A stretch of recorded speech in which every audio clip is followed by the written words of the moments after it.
Hello, everybody. Welcome back. Happy Saturday. This is Wander to the Edge. My name is Adam Asher from the Edge of Adventure. My name is not Adam Asher. My name is Zanne. I'm from Where Gals Wander. Zan, it's good to see you, and it's good to see you already in the Christmas spirit. Look at you. You're already wearing Christmas colors. It's cherries. These are cherries that I'm wearing. It's blue and red. Don't you know what Christmas is? Oh, no, I do. I know what Christmas is. You ready for a shocker? I don't know. I already have two Christmas trees up in my home. You have two trees Yes. now. Yes. Because I remember Already. one year you didn't put any tree up, and I was very mad at you. Yeah. I That's don't the know. one year I sent you a Christmas ornament. You did. You sent me the Christmas ornament, and I had another friend who actually sent us like one of the little mini trees. Yeah, it was a weird year. It was a weird year, and then we went to go get the trees, and they didn't really have good ones, and it just kind of got late in the season. And back then, we were doing the real trees, and then last year we shifted and I went with the artificial trees. I hope that's okay Yeah. with everybody. But so now the great thing about it is when you're ready, you can just put the trees up and we Yeah. were ready this past week and That put the I have trees to up. say, So I am shocked. Yes. But yeah, these are not Christmas. These are little cherries. well, you know what? Maybe it's me. Maybe I'm the one that's in the Christmas mood. But Zan, regardless, even though you're behind on the getting ready for Christmas side of things, it is great to see you. And I must say, you have selected an amazing guest for us today. I know. I'm so excited. She's Danielle from Poss and Ruby. We're going to learn more about that, but she is a worldwide adventurer with her, I think she calls it her four-wheeled steel horse. So we're going to just dive right in. We're going to flip over. We're going to meet Danielle and chat with her right here on Wander to the Edge.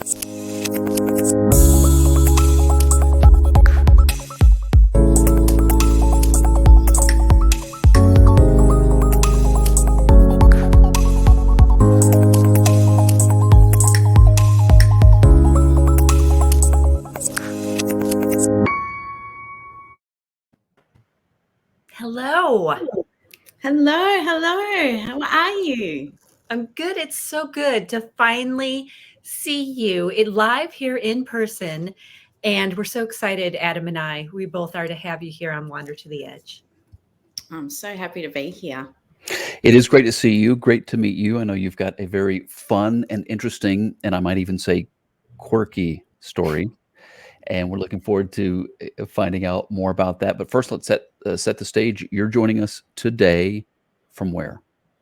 From Melbourne, Australia. It's a sunny spring afternoon, and we're the most locked down city in the world, but now we're free. Just in the last few weeks, we've been allowed to escape and travel again. So I'm very excited. Well, I know Ruby's looking forward to that in particular, Yes. probably, right? She is. She's very excited. I've dusted off the cobwebs from her, and we've already hit the road a couple of times, which is fantastic. So you must, of course, first tell us about, excuse me, Poss and Ruby, and introduce us to Ruby. For sure. Well, my passion for travel started when I was only 12 years old and went on my very first international trip with my mum and my grandma. And I've been traveling ever since. Every year I've been overseas, but I've also traveled domestically as well. And about 5 years ago, my friends sort of talked me into starting to write more about my travel adventures. So I created The Adventures of Poss and Ruby, which is me and my trusty four-wheel steed. So Ruby is my car, and she's Ruby Red. And she takes me far and wide, and we adventure together, and we have amazing times and travel all the back roads and side roads and stop in at businesses and meet people. And it's just part of what we do. So when I travel internationally, obviously she has to stay home and stoke the home fires. But when we travel domestically, it's great to get out, and road trip means that you've got the freedom to explore wherever you like. What type of vehicle is Ruby? Someone's going to She, ask that. of course, someone's going to ask. She's a Hyundai i30. Okay. Okay. So I appreciate Ruby. I have something similar, not quite the same. Mine is silver and her name is Dragon. So You have to have a name for your yeah, cat. you do. You totally do. And I love it because that's what I named her on my iPhone. So when you plug in the iPhone, it pops up and it says Dragon right there, like on the screen. So what's the name of your truck, Adam? I don't have a name for my truck. Okay, so we're going to have a It's contest. a We're going to Toyota name Tacoma. No.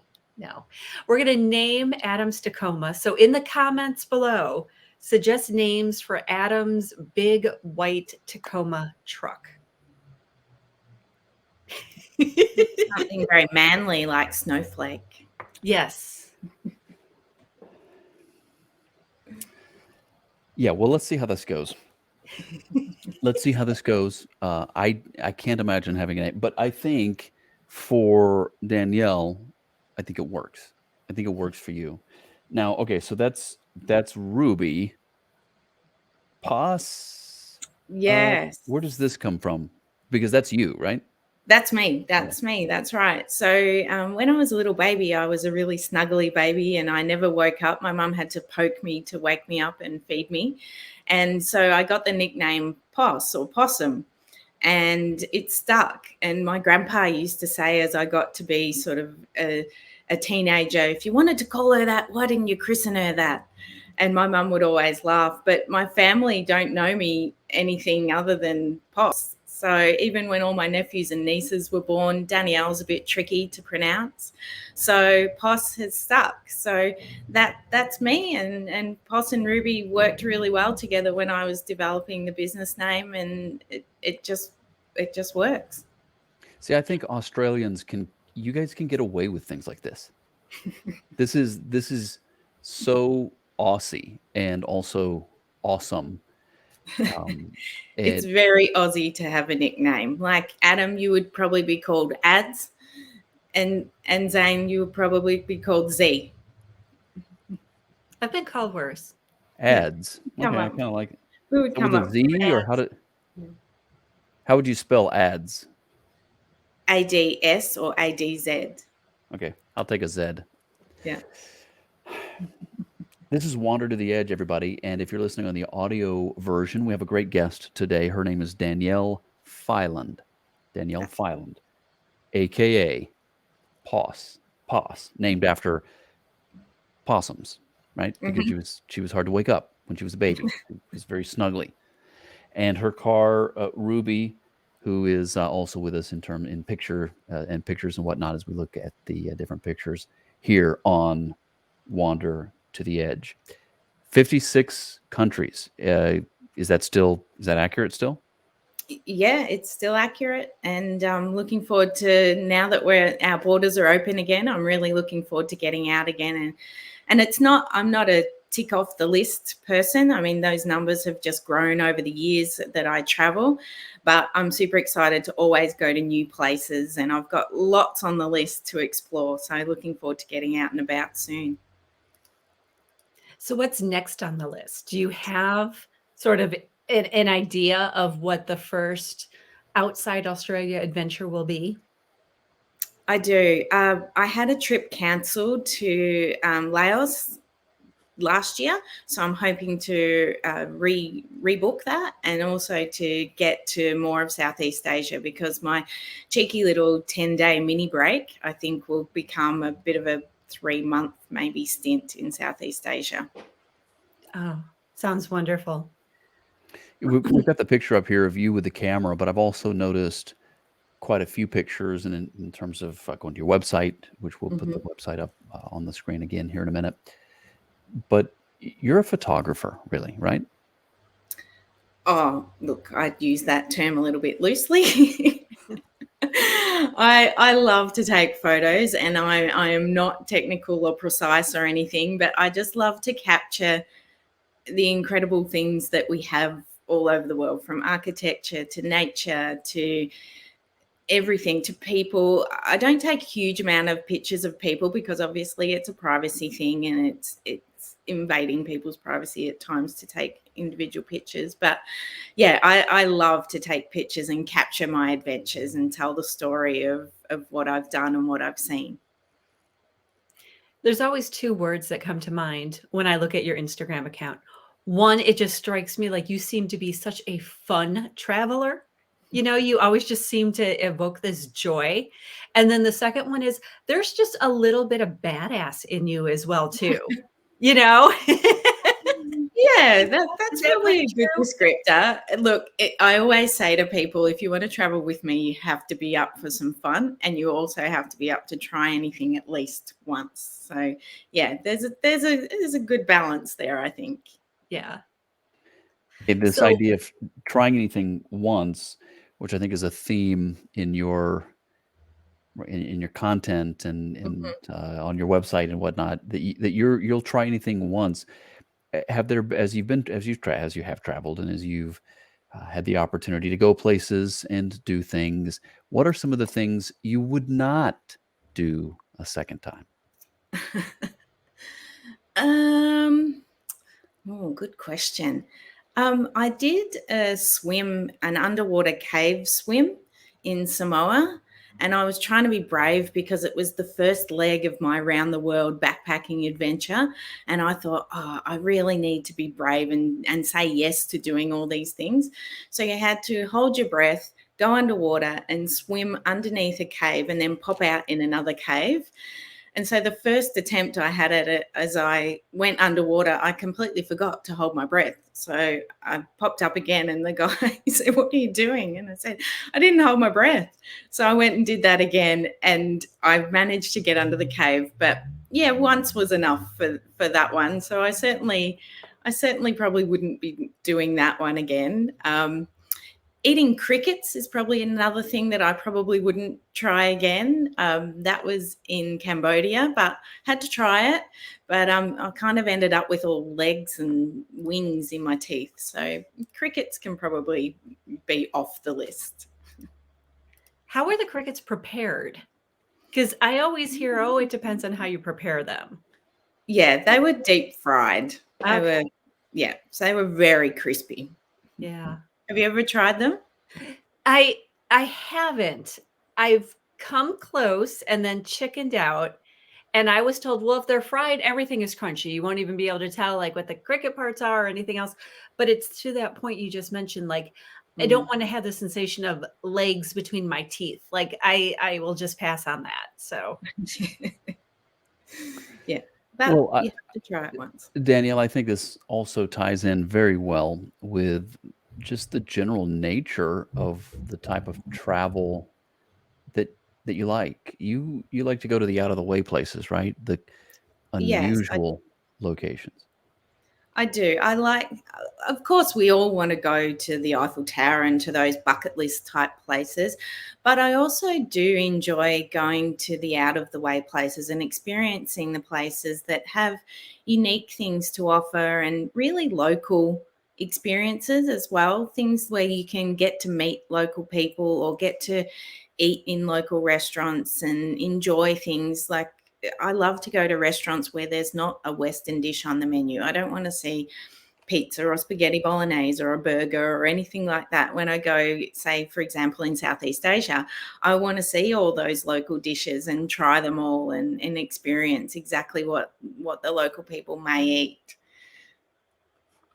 what's a dish that you tried that you just weren't sure about but ended up loving?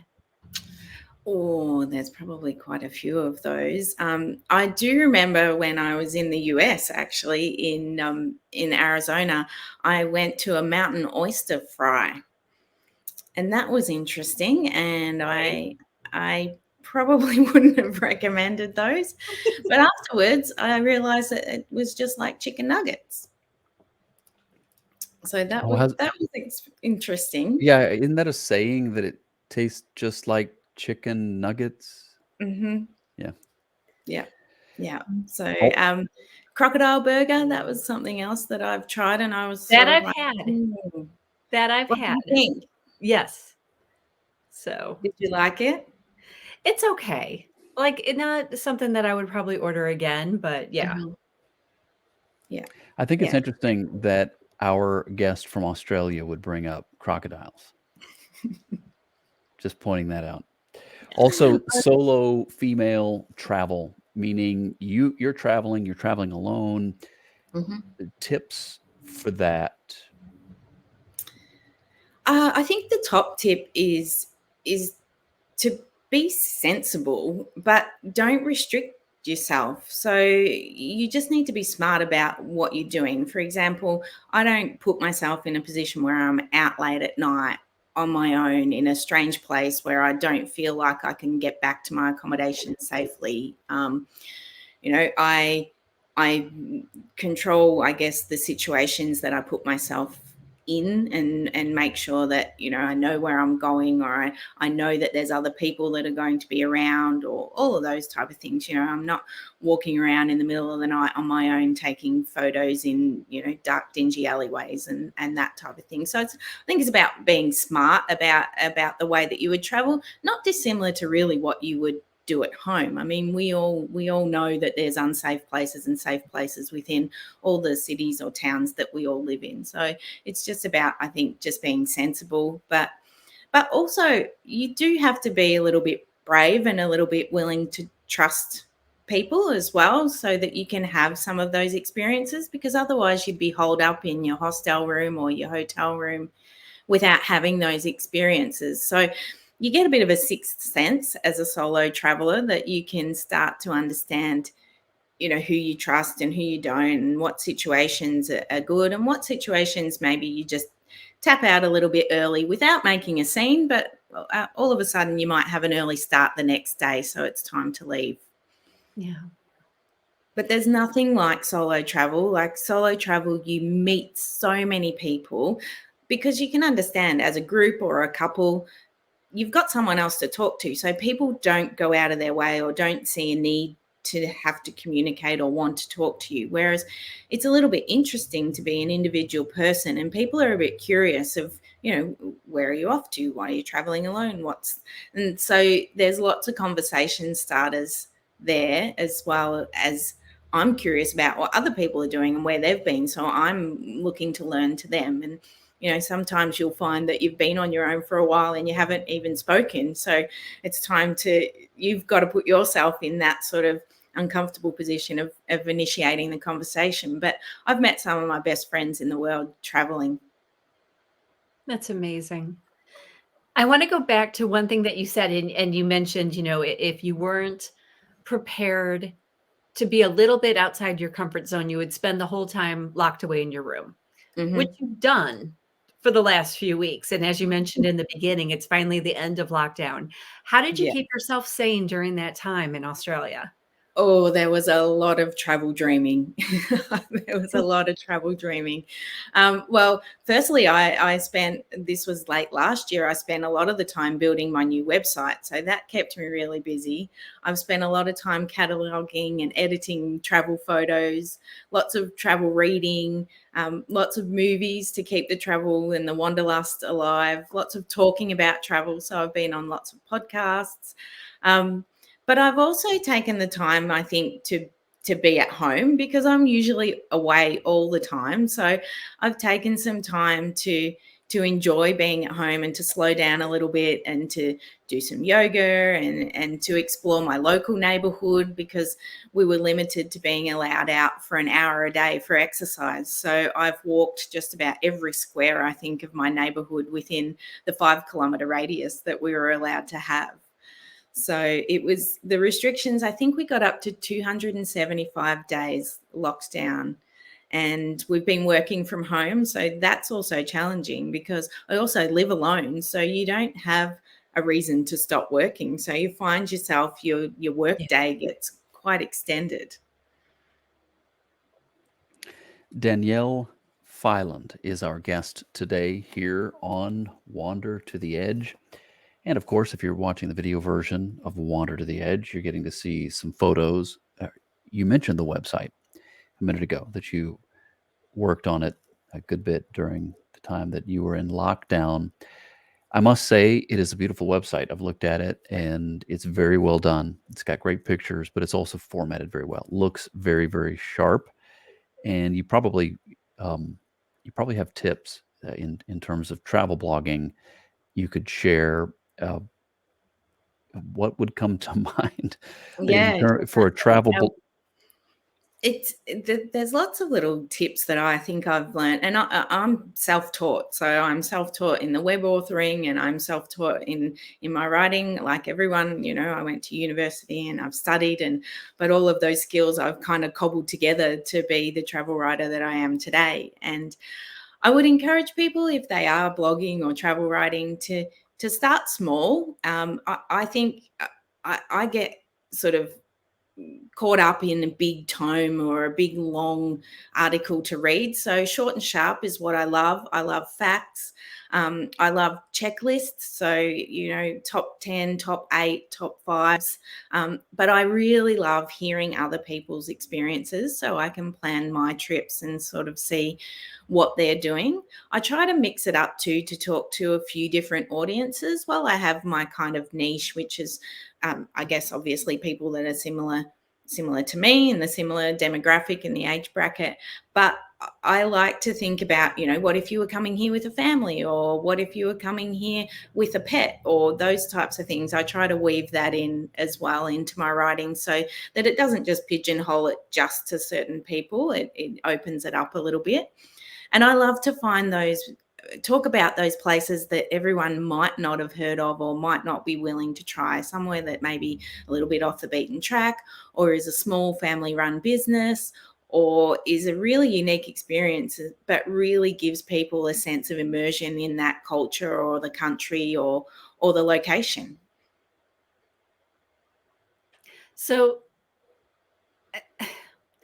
I want to ask a question, but I don't necessarily want to switch topics quite yet. So Adam, was there something else that you wanted to ask before I Well, take us off track?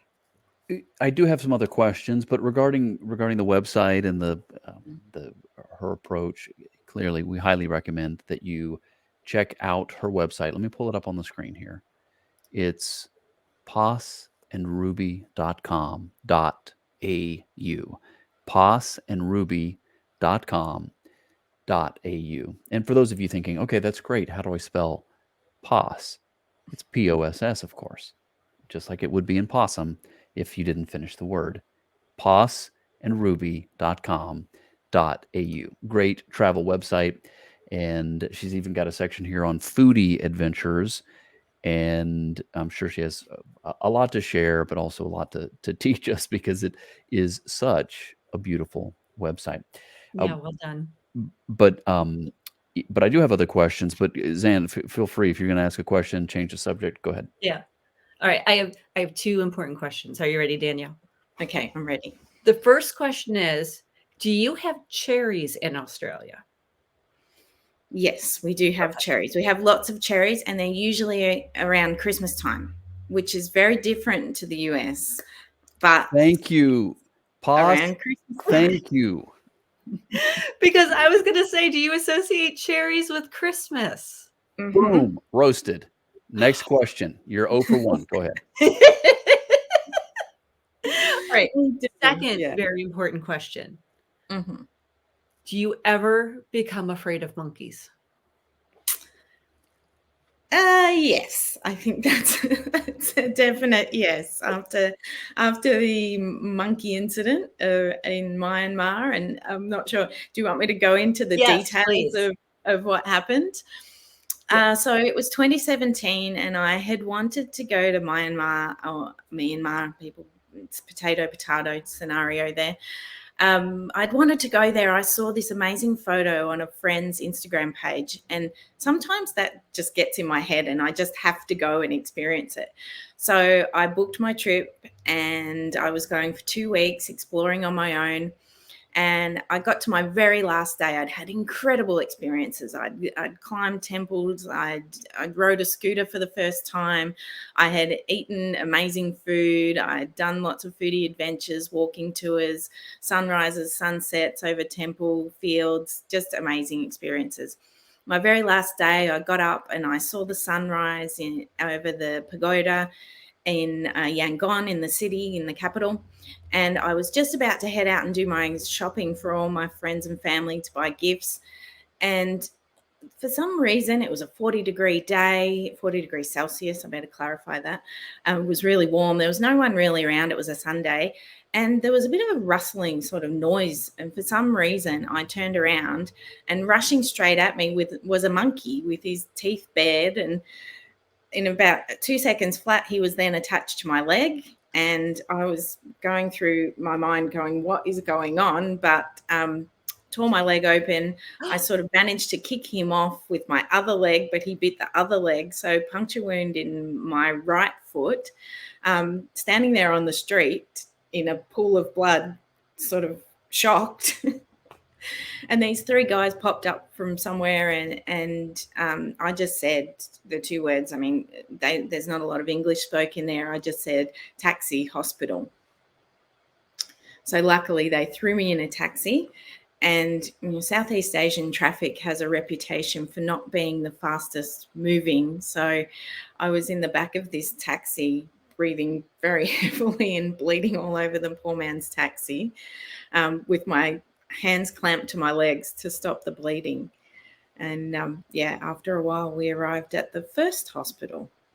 Oh, no. First hospital is not a good sign. No. It wasn't a good sign. So I arrived in the hospital. They put me in a wheelchair, took me inside. The nurse was lovely. She cleaned me up. And then a doctor came over and he said, "Oh, we can't treat you here." And I said, "Well, this is a hospital, right?" And he said, "Oh, yes, we don't do sutures." I was shocked. I was like, isn't that like doctoring 101? Don't you learn that straight up? Okay, so are you still bleeding at this point? At this point, the bleeding has stopped, and they've kind of put some gauze over the wounds. So I think I'm still in a bit of shock. There's lots of adrenaline. So when they said we can not treat you here, they popped me in a taxi and sent me to another hospital. So the next hospital was more like the local hospital, and there was like people waiting in the foyer with, bandaged up arms or arms in their t-shirts where they were bleeding all over the place. And a nurse came out and saw me, and she said, patted me on the shoulder, and she said, "Don't worry, we'll look after you." So they took me into the emergency room, and they sat me there, and they said, "Where's your person?" And I said, "What do you mean? Family member, husband, boyfriend, friend?" And I said, "Oh, I'm traveling alone." And they said, "Well, you need someone to get the medication for us to be able to treat you, because in a lot of Asian hospitals, they don't keep the stock of the medication there. They keep it in the pharmacy. So you have to go to the pharmacy and get the medication." So without a person, I was in a bit of a pickle. And also without a phone, because, I didn't need phone service there. I didn't need data. I wasn't going to call anyone. There was Wi-Fi in the hotels to post to social media. So I didn't need to get a SIM card or anything. That's a rookie mistake I won't make again. I was going to say, if we had Dr. Rob, who we had on last week, who has this like wilderness medicine, if he was there, he could have treated you right there with the monkey attack. But yeah. Well, I waited for quite some hours, and then there was all this noise and all this excitement, and this woman rushed in and she said, "I've got the medicine." And she said, and I said, "Oh, great. Where did you get it?" She said, "Across the road at the children's hospital." Okay. So all that time I'd been waiting there was a lot more to the story that happened in between time, but that was sort of the end of the story, was that they got the rabies vaccination that needed to be injected directly into the wounds, which was the missing link. They took care of that. They bandaged me up and sent me off on my way. Well, Danielle, first and foremost, I'm glad you're okay. I know, making light of it and laughing about it now, which what can you do but laugh about some of these things that happen in life? It is. But it was obviously very serious, and I'm glad you're okay. I mean, that's first of all. And there was a little twist to the story that I'll share with you and the listeners as well, is that there are no monkeys that are loose in Yangon. The monkeys actually escaped from the zoo and You're found kidding. me. You know? Wow. I wonder what it was about you that it had the monkey like just zero in on you and charge and Yeah, attack. I Zan, think that's I'm the mean. only Why are you person. saying? Hey, and by the way, we have an absolutely stellar group of producers that help us put this show together, Wander to the Edge, and they have found a photo of you when you went back looking for the monkey.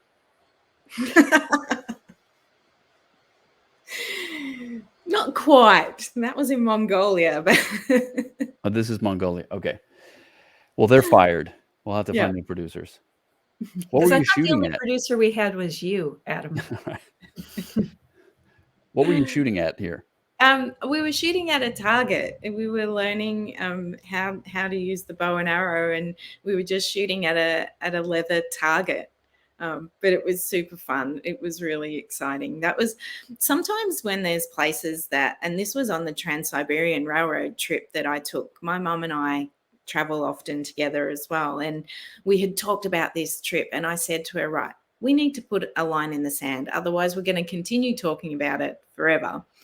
So we put the line in the sand. I had a special 0 birthday a few years ago. And so we decided from Beijing to Moscow, we would do the Trans Siberian Railroad. So we did an intrepid tour with a small group. There was about a dozen of us. And we stopped off on that trip in Mongolia and stayed in the Gur that you can see there right now. And part of that was to learn how to make local dumplings, which is what the local people eat, and also how to shoot the bow and arrow.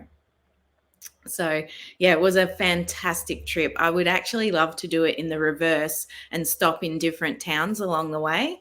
It was an absolute incredible adventure. And, you know, a couple of nights on the train, sleeping midnight, you cross borders and everything gets opened up and you have to show your passports. And it was pretty cute. I was like the youngest person on the tour by quite a number of years. And all the ladies were in their 90s. And all the officials are coming in saying passports please, and everyone's trying to, you know, at 2 a.m. trying to look awake and be very official, but it was an epic adventure and one that I'll never forget. How long was that trip? Like, what was the duration? The entire trip was 6 weeks. Oh, We took wow. a Okay. big long trip, and we went from Melbourne to Beijing, had some time in Beijing in China, and then did the Trans-Siberian Railway. That was about 3 weeks, that element of the trip. Then we continued on and visited some of my friends in Norway, went into Iceland, came home via Spain and via Hong Kong. Wow. When I us can Aussies see go, we make the most of it. I can see if that's a typical trip for you, how you've hit 59 countries already. Yeah, yeah, for sure. Yeah, it's so far for us in Australia to go to continental Europe or anywhere really. We're a long way from everything. So when we do go, we tend to visit a lot of places, and we go for lengthy periods of time.